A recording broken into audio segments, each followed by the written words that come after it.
दोस्तों, आज अपनी इस वीडियो में आपको दिखाने जा रहा हूं कि कैसे एक और हैकर्स ग्रुप ने इजराइल को लेकर जो दावा किया, उसने इजराइल में हड़कंप मचा दिया। इस बार कौन सा ऐसा विभाग है, खुफिया विभाग इजराइल का, जहां सेंधमारी कर दी है। कई प्राइवेट फोटोज को उसने सार्वजनिक करने का दावा भी किया है, वो फोटोज भी दिखाएंगे आपको। लेकिन इन सब के साथ एक बड़े हमले का भी दावा हुआ है। एक एक खबर आपको डिटेल में मैं आपको दिखाने जा रहा हूं, लेकिन उससे पहले नजर डाल लेते हैं अब तक की हेडलाइंस पर।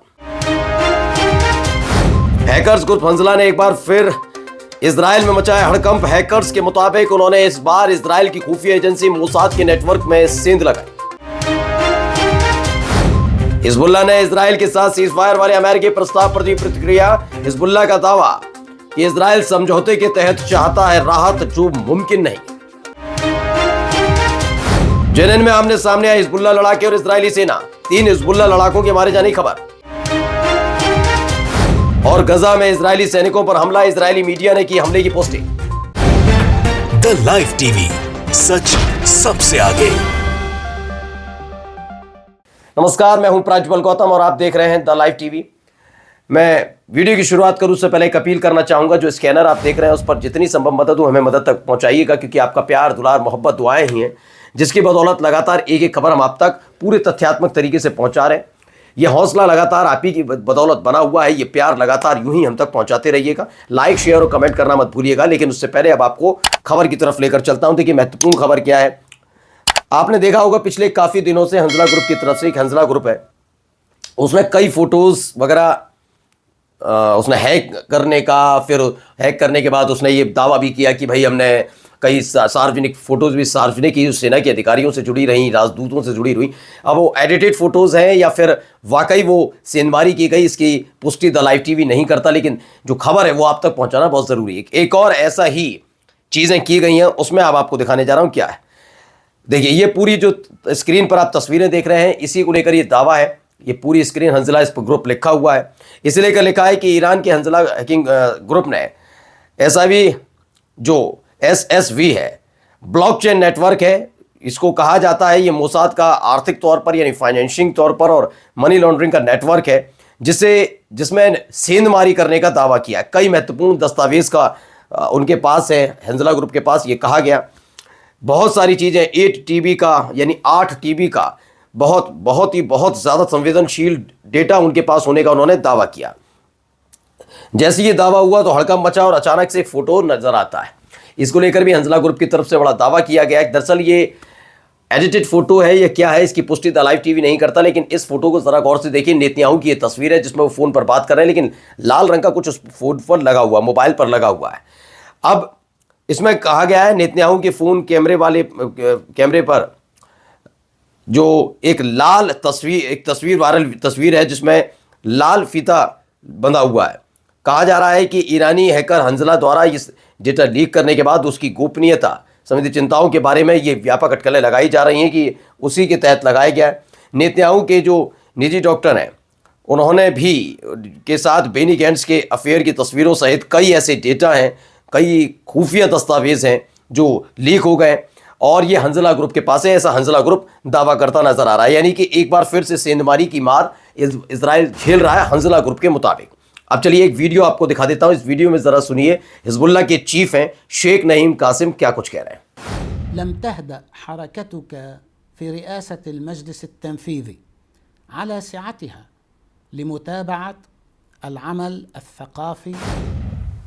तो शेख नईम कासिम सामने आए और उन्होंने जो दावा किया उसको मैं थोड़ा बता देता हूं। दरअसल लगातार ये खबर आ रही है कि पहले ईरान ने हिजबुल्लाह से कहा था कि आप सीज फायर कर लिए, सीज फायर का वक्त आ गया है। अमेरिका ने एक प्रस्ताव भेजा और आपको याद होगा भी हाल ही में अमेरिका के एक जो विशेष दूत हैं वो भी वहाँ पर पहुँचे थे और उसके बाद इजराइल पहुँचे थे। इन सब के बीच अटकलें लगाई जा रही थी कि इस बार संभवतः कहीं ना कहीं सीज फायर हो जाएगा। इस पर जो हिजबुल्लाह के चीफ हैं नईम कासिम, वो कहते हैं कि हमें सीज फायर के संबंध में अमेरिका का प्रस्ताव मिल गया है और उस पर मैं कुछ कहना चाहता हूँ। उन्होंने क्या कुछ कहा कि इजरायली पक्ष चाहता है और उसे उम्मीद है कि वो ज़मीनी स्तर पर राहत कुछ नहीं करना चाहता, मतलब ज़मीनी स्तर पर कुछ नहीं, मतलब वो हमले करता रहे, सब कुछ करता रहे, लेकिन एक समझौते के जरिए वो सब कुछ ठीक ठाक करने की कोशिश करना चाहता है। यानी आप हमले करते रहेंगे और एक कागज़ का टुकड़ा दिखाकर हमें हमारी नैतिकता सिखाते रहेंगे तो वो नहीं होने वाला। ये साफ साफ नईम कासिम ने कह दिया है। उन्होंने कहा आप ये गेंद जो है वो इजराइल के पाले में, इजराइल तय करे कि उसे हमले बंद करने हैं या नहीं करने, ये साफ कर ले और उसी के बाद ये समझौते, सीज फायर पर बातचीत होती हुई नजर आएगी। एक तरफ ये किया गया और दूसरी तरफ ये वीडियो देखिए। खबर के बारे में मैं आप वीडियो देखते चलिए और उसके बाद मैं बताता हूं हुआ क्या। दरअसल इसमें दावा किया कि हिजबुल्लाह ने जो सुसाइड ड्रोन और मिसाइल है उसके जरिए नाहरिया और एकर के इलाके में इजराइल के श्रगा सैन्य अड्डे को निशाना बनाया। भारी नुकसान का दावा हिजबुल्लाह की तरफ से किया गया और प्रेस टीवी उसने भी इस बात की पुष्टि की कि हाँ, इजराइल को भारी नुकसान हुआ है। अब एक तस्वीर भी जारी की गई उनकी तरफ से। इस तस्वीर के बारे में मैं आपको बता देता हूं। देखिए, ये तस्वीर है जो आप स्क्रीन पर देख रहे हैं। इसमें जगह जगह कहां कहां क्या क्या कैसे कैसे हमले हुए बताया गया। 20 नवंबर को कहां कहां हिजबुल्लाह ने हमला किया। 15 किलोमीटर के अंदर पहुंचकर 23 ऑपरेशन को अंजाम दिया गया, यानी इजराइल के 15 किलोमीटर अंदर तक जाकर इस ऑपरेशन को अंजाम दिया। 450 ड्रोन हरमीज का सामना करना पड़ा इस ऑपरेशन के दौरान। 3 बार रॉकेट बैराज के साथ श्रगा बेस कैंप को निशाना बनाया। गोलानी ब्रिगेड कमांड का ये बहुत ही एडमिनिस्ट्रेटिव हेडक्वार्टर है, उसने निशाना बनाया। टायर हरफा के तरफ से और जो कब्जे वाला प्रयास का विरोध करना, यानी कि मतलब इजरायली सेना की तरफ से भी लगातार विरोध किया गया। इस दौरान काफ़ी कुछ हुआ, कई टैंक भी नस्तनाबूद हुए हैं, इस बात का दावा हिजबुल्लाह की तरफ से किया गया है।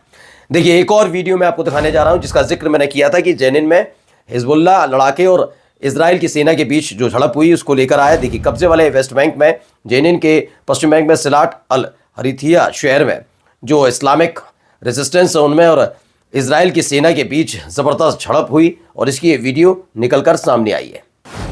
एक आगे आकर पुष्टि की, क्या पुष्टि की कि 800 लोगों के हताहत होने की पुष्टि खुद इजराइल की सेना करती है। तेहरान के IRNA है, उसने बताया कि इजराइल की मीडिया ने ऐलान किया कि गजा में एक इजरायली अधिकारी मारा गया है, जिससे अक्टूबर 2023 के गजा युद्ध में अब तक जो हताहत हुए हैं, यानी कि जिनकी मौत हुई, घायल हुए, उनकी तादाद तकरीबन 800 तक पहुंच गई है। यानी इजराइल को भी नुकसान उठाना पड़ रहा है इन सब के बीच। अब एक वीडियो है, इस वीडियो को जरा देखिए और सुनिए क्या कुछ कह रहा है।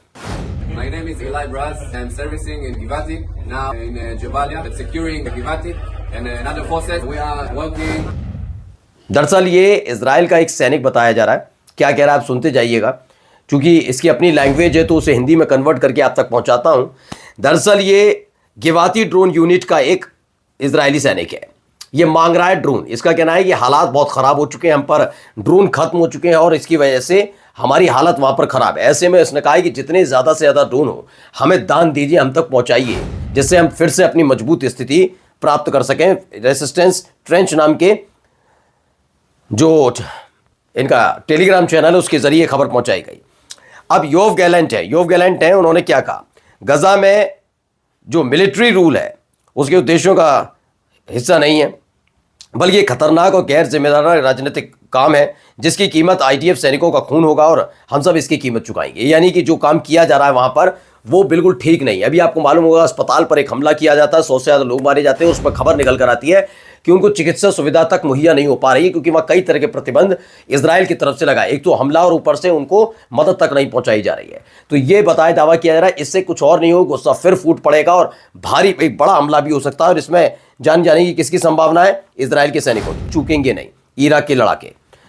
और एक वीडियो है, अब इस वीडियो को भी जरा देख लीजिए कैसे प्रदर्शन हो रहा है।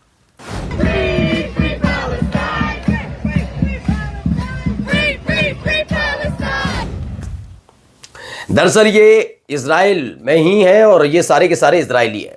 इन्होंने फिलिस्तीन समर्थक, जो इजरायली समर्थक यहूदी हैं समेत फिलिस्तीनी समर्थक प्रदर्शनकारियों ने इजराइल में अपनी ज़मीन की पेशकश करते हुए माय होम इन इजराइल के स्लोगन के साथ काफ़ी बड़ा और ज़बरदस्त प्रदर्शन किया है, जो नेतन्याहू के लिए एक मुसीबत का सबब बनता हुआ भी नज़र आ रहा है। अब एक ईरान की तरफ से वीडियो आई है जिसने काफ़ी, जो चाहे वो पश्चिमी देश मान लीजिए, इजराइल मान लीजिए, उसे मुसीबत में डाल दिया। वो वीडियो भी पहले देखिए, प्रेस टीवी की तरफ से वीडियो जारी की गई है।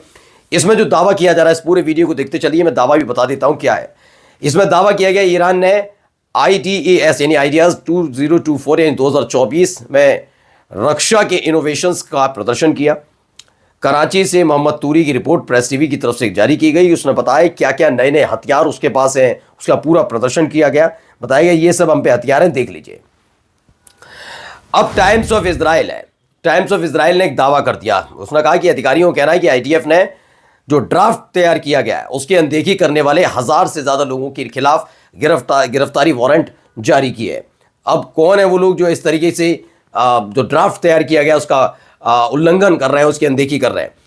अल जजीरा की रिपोर्ट में आई एक सामने, जिसमें बताया गया है गजा युद्ध के बीच अमेरिकी सीनेट ने इजराइल को हथियार रोकने के प्रयास को खारिज कर दिया, यानी कि हथियारों की सप्लाई लगातार होती है। US senate votes down effort to withhold weapons to Israel amid Gaza war, यानी गजा में के लिए जो इजराइल के लिए को सप्लाई हो रहे थे हथियार, उन पर रोक लगती हुई नजर नहीं आएगी। मोटे तौर पर सीनेट डेमोक्रेट्स में से एक तिहाई ने इजराइल को अमेरिकी हथियारों की बिक्री को रोकने के असफल प्रस्ताव का समर्थन किया है।